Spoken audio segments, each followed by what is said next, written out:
मिर्जा, आम तो गधे भी नहीं खाते।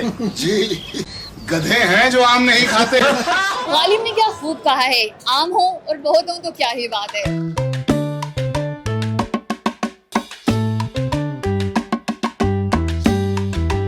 स्पेशली जब गर्मियों का मौसम होता है तो शहरियों को इंतजार होता है कि जल्दी जल्दी आम आए और आम को एंजॉय करें। इस वक्त इस्लामाबाद के सेंट लॉरेंस मॉल में मौजूद हूं और यहाँ पर मैंगो फेस्टिवल का इनेकाद किया गया है, जहाँ पर मुख्तलिफ किस्म के आमों की जो है वो स्टॉल्स लगाई गई हैं। बड़ी तादाद में शहरी आते हुए दिखाई दे रहे हैं और हर कोई बहुत एक्साइटेड नजर आ रहा है कि बहुत मजेदार से आमों का स्टॉल है, लोग एंजॉय करते हुए दिखाई दे रहे हैं। और सबसे अच्छी बात यह है कि एक ही छत तले आपको पाकिस्तान के मुख्तलिफ आमों के इकसाम मिल रही है। तो आइए चलते हैं और देखते हैं कि किस तरह से इस फेस्टिवल को लोग एंजॉय करते हुए दिखाई दे रहे हैं, कौन कौन से आमों के इकसाम यहाँ पर मौजूद हैं और लोग कैसे एंजॉय कर रहे हैं।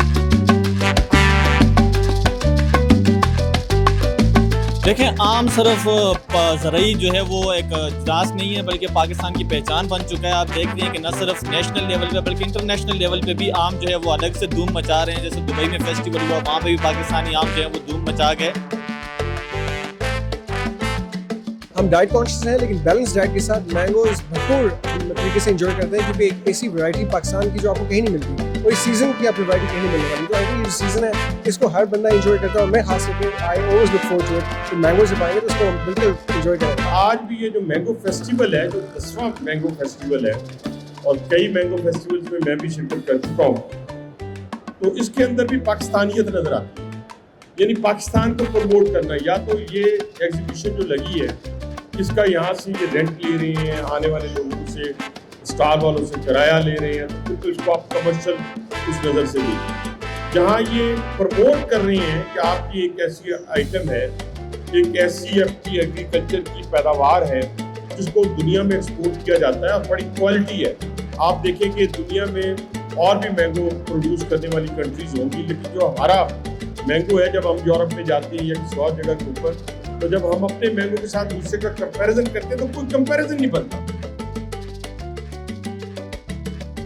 स्पेशली अगर खवातीन की बात की जाए तो खवातीन डाइट कॉन्शियस जरूर होती है, लेकिन जब आम की बात आती है तो सारे डाइट जो है वो खत्म हो जाती है। तो इस वक्त में भी आम टेस्ट कर रही हूँ, डाइट वाला नहीं आता था कि मीठा आम है, सब डाइट खत्म हो जाती है। जो भी आप डाइट कर रहे हैं, जिम कर रहे हैं, वर्कआउट कुछ भी कर रहे हैं, बस आपका सब कुछ खत्म है। जहाँ मैंगोज हैं वहाँ कुछ भी नहीं है। हम तो वेट करते हैं बस समर आए और बस हम लोग मैंगोज खाएं।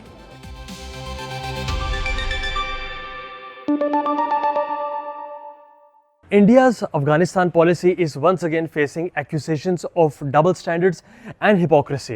On one hand, New Delhi has not formally recognized the Taliban government and continues to project itself as the strong voice against terrorism.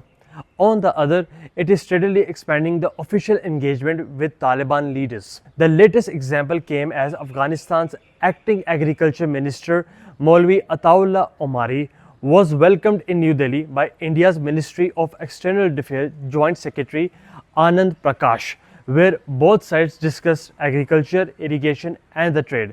The meeting has sparked criticism in Pakistan, with many analysts arguing that India cannot simultaneously refuse to recognize the Taliban regime, repeatedly accuse Pakistan of supporting terrorism, and yet continue high-level meeting with officials from a country and a government that has been widely condemned internationally over the restrictions of women rights, the ban on girls' education, and the security concerns for women as well. Critics describe this as a contradiction that weakens India's own narrative on counter-terrorism and regional diplomacy.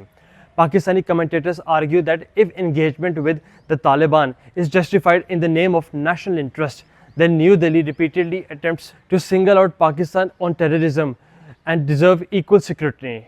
India, however, maintained that its contact with Taliban authorities are limited to humanitarian assistance, trade and practical cooperation, and they do not want to have any plan to make a formal diplomatic recognition of Taliban government.